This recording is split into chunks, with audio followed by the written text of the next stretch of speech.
देखो साफ साफ बोल रहा हूँ, वीडियो भी बना रहा हूँ। ड्राइवर साहब भी हैं और ये भाई साहब भी हैं।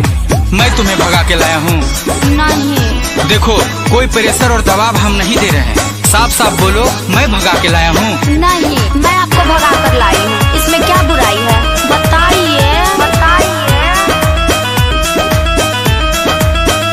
देत नहीं हम दबाओ, मन में बाका बताओ।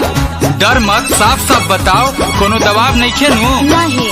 देत नहीं हम दबाओ, मन में बाका बताओ। देखो हम तुमको लेके नहीं भाग रहे थे, ते ही कहले कि हमको भगाइए। तो इसमें क्या बुराई है? बताइए बताइए बताइए।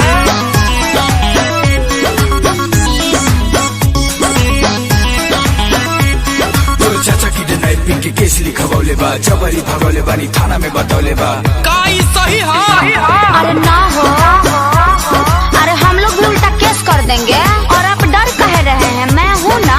बताइए बताइए। देखो देखो ड्राइवर साहब भी यही हैं और सोनू भाई भी यही हैं। अभियो बोलोगी तो अभी ये गाड़ी घुमाते हैं और घर पहुंचा देते हैं। तो घर वापस जाने के लिए आपके साथ भागे थे?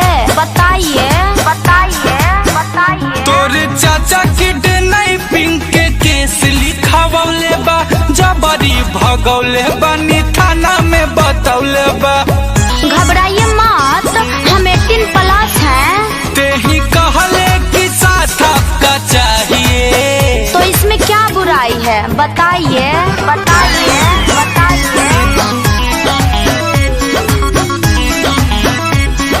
तोरे चलते थैले बानी हाँ मैं संगा, यादव राज कुंदन कर बानी गवा। अरे तो आप रोशन कुंदन को भी बुलाइए, हमको डर लगा है का? बताइए बताइए।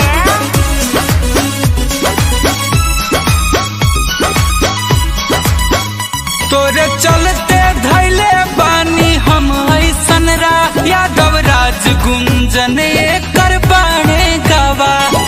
का ड्राइवर साहब सुन रहे हैं ना? सुन रहे हैं ना? सुन रहे हैं ना? तुमी हो रहा कल्लू घर से ले जाइए। तो इसमें क्या बुराई है? बताइए बताइए बताइए। देख लास्ट बेरी कहतनी, मौका पर पलटी है मत। अच्छा तो हम पलटने वाले हैं? बताइए बताइए बताइए।